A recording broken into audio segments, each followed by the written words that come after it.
Olá, meus amigos, tudo bem com vocês? Estamos aqui mais uma vez para o nosso Papo MedCode, que eu, Dr. Guilherme Almeida e o Dr. Áureo do Carmo. Estamos aqui com o nosso papo super descontraído, contando as nossas experiências e mostrando para vocês um pouquinho das partes mais interessantes de diversos temas relevantes na medicina.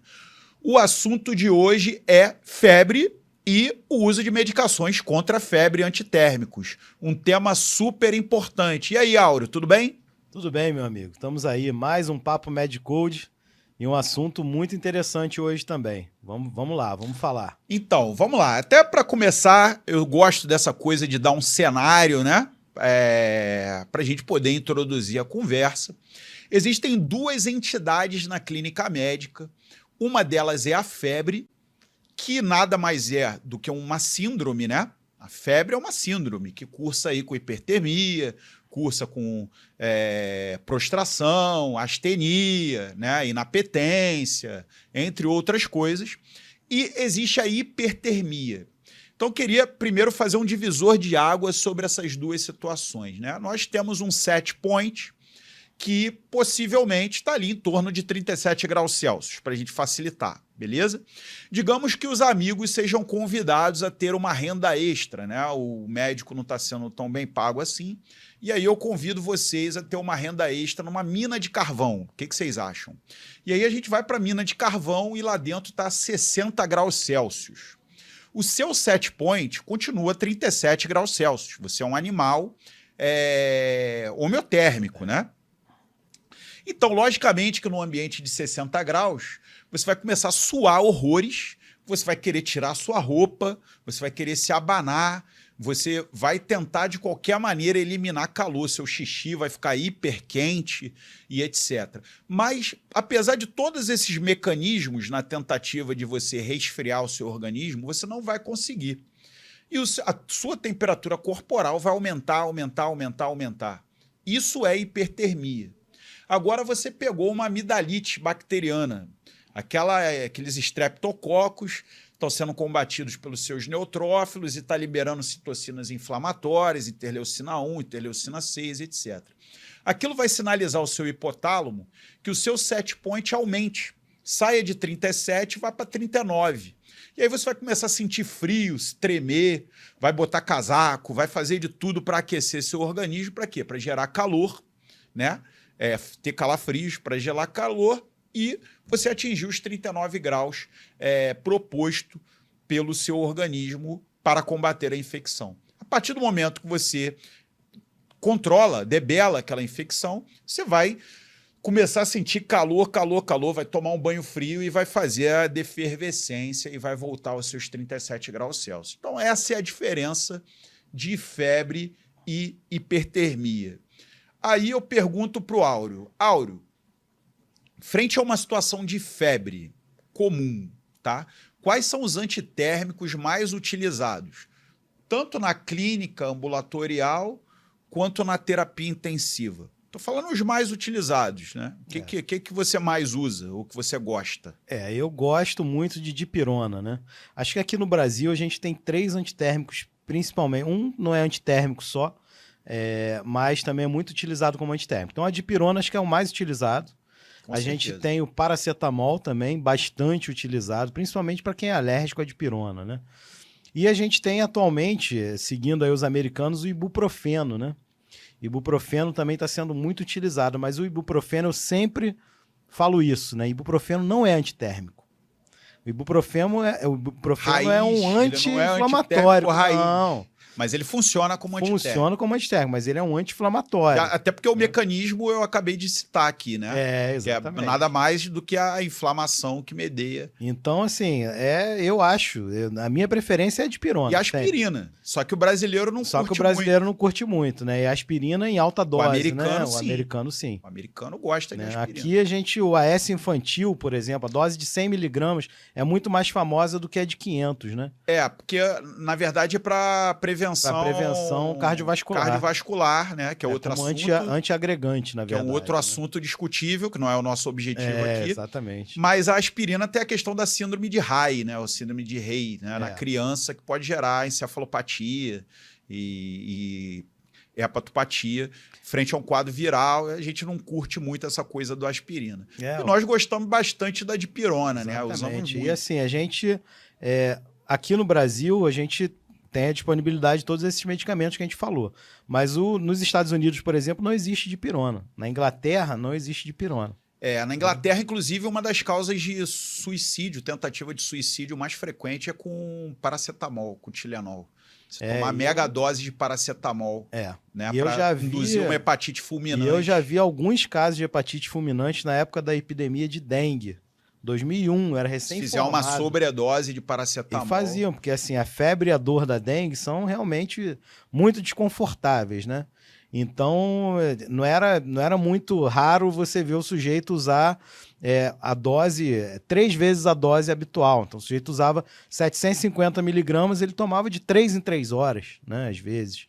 E assim... E cuidado para não estigmatizar o remédio, né? Porque não, existe uma dose correta, tá, gente? A dose adequada. Então não adianta, eu não vou tomar paracetamol porque é assim patotóxico. Não é isso. Assim como também a dipirona não causa aplasia medular também, como o americano... Sabe qual é o principal problema do uso da dipirona, na minha opinião?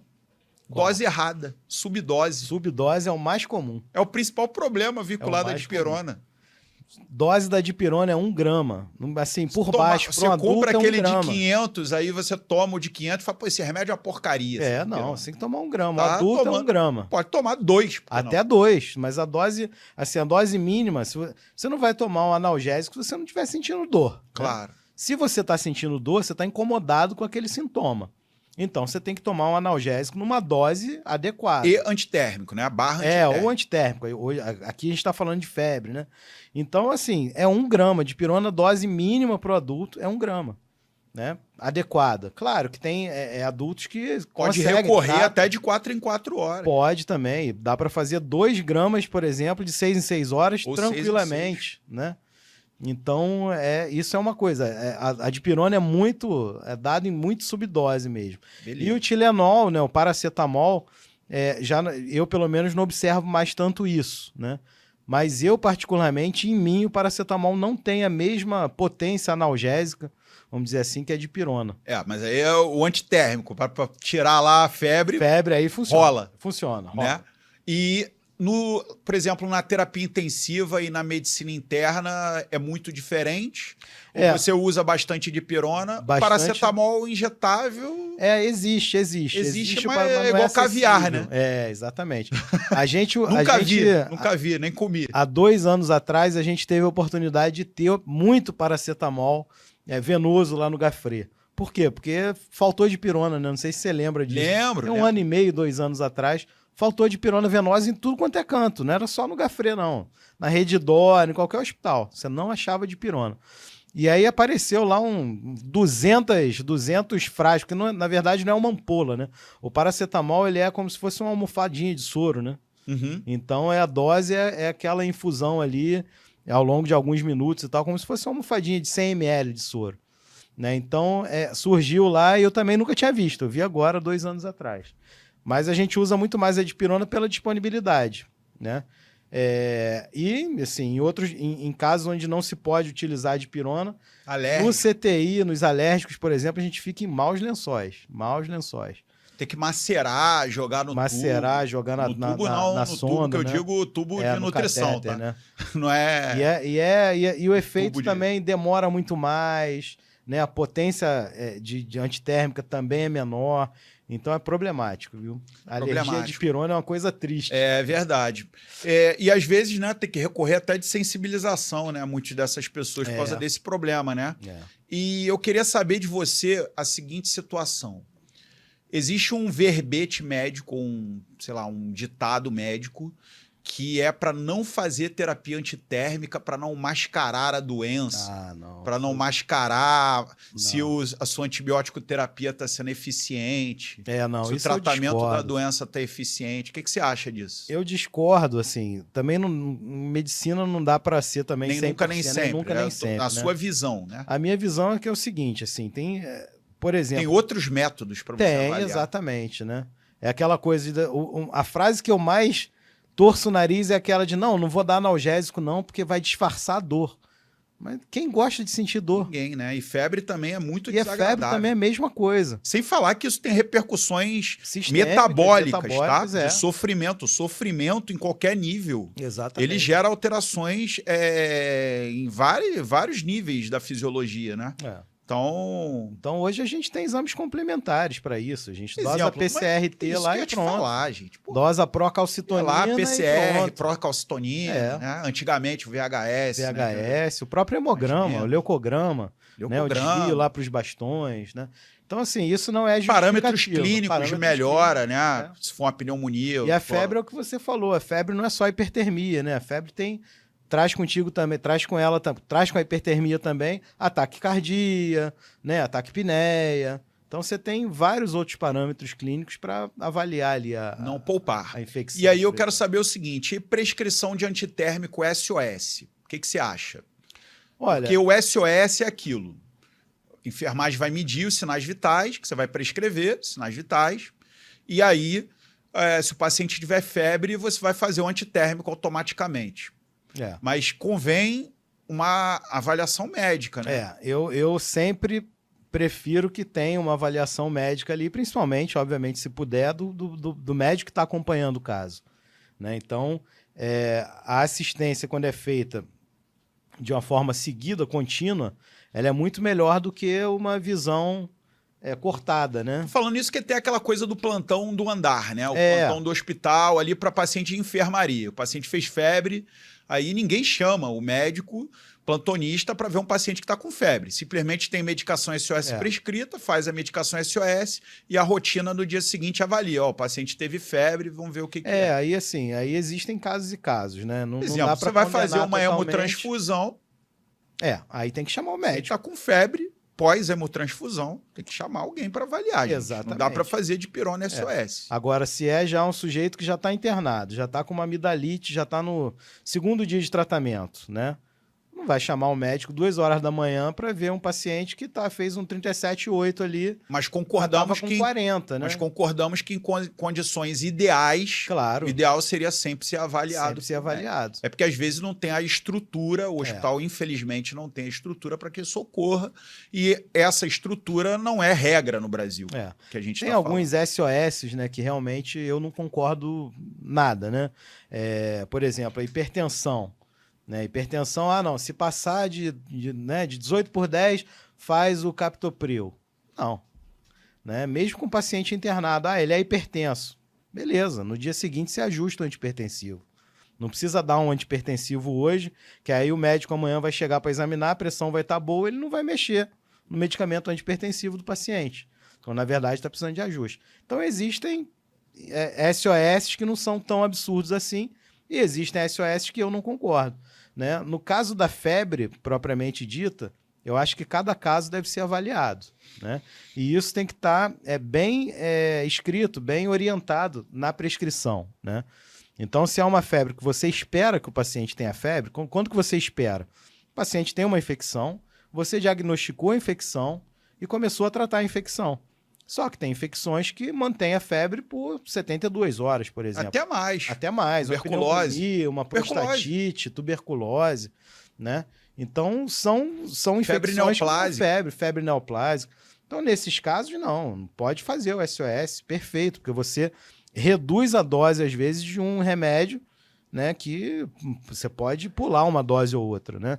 Então, outra coisa é dor. A dor é diferente. O paciente está sentindo dor, não tem que ser SOS, tem que tratar a dor. Outra coisa são os padrões de febre, né? Que a gente ensina isso na semiologia, né? Na aula de sinais vitais. Tem lá na aula de sinais vitais, olha a playlist semiologia do MedCode no YouTube, que você vai ver lá uma aula de sinais vitais. Muito interessante, aliás. 1 hora de aula de sinais vitais. Olha, tinha coisa para falar, hein?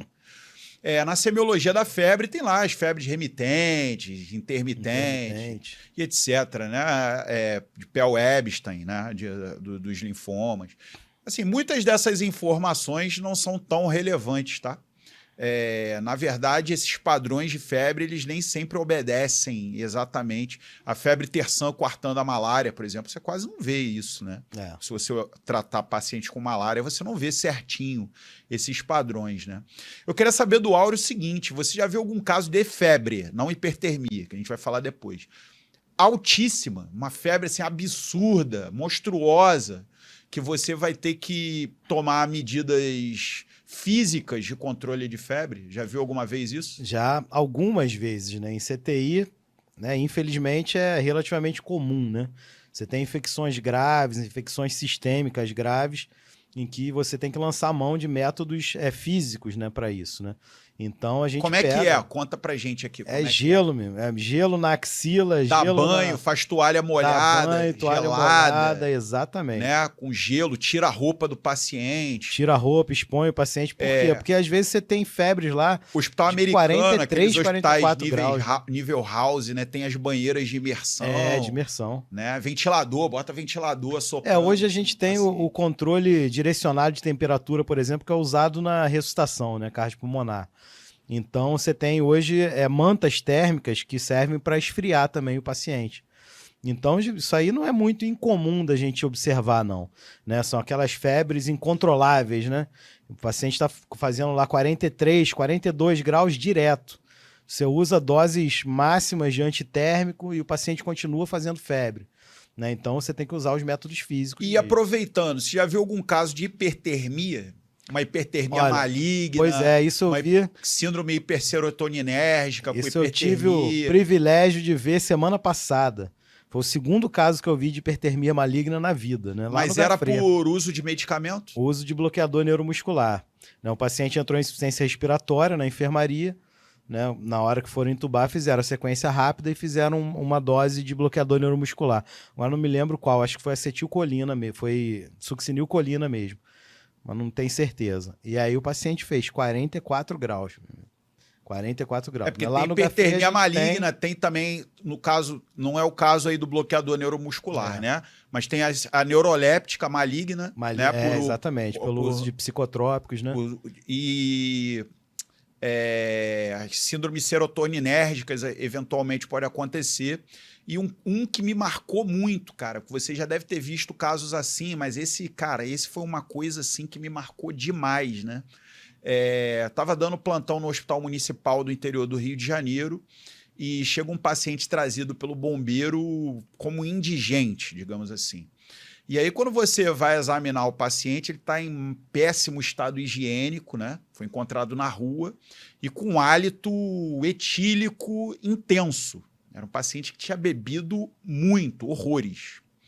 E como ele estava desacordado, praticamente num coma alcoólico, foi trazido até nós. Ele foi feita a reposição de tiamina para não desenvolver encefalopatia de Wernicke-Korsakoff.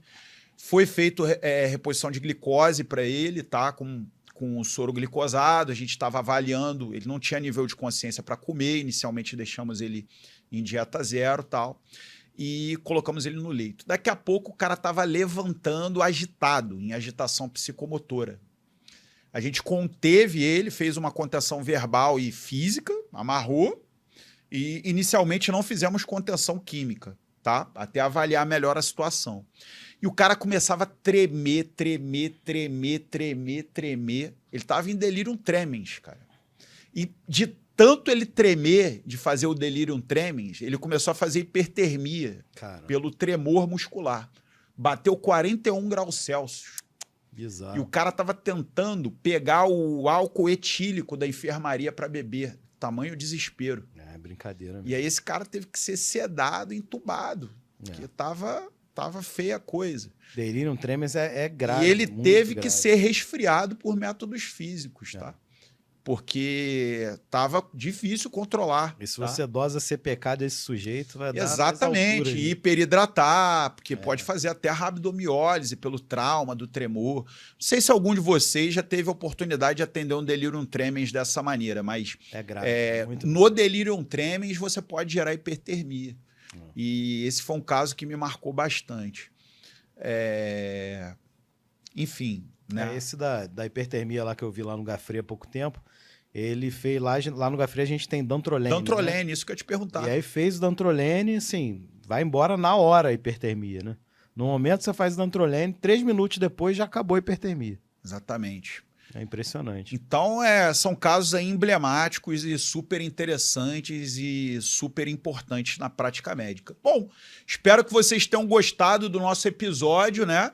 Foi direto e reto, com muitas histórias aí, muitas experiências, que deve ter aí animado aí a consciência de vocês. Lembrando, provavelmente, de casos que vocês já viveram, como eu e o Áureo. Satisfeito, Áureo? Satisfeito. Tema muito interessante e várias histórias aí pra gente contar, né? Então, interessante. Muito Beleza. bom. Então, aguardo vocês na semana que vem. Um abraço e até o próximo Papo Med Code.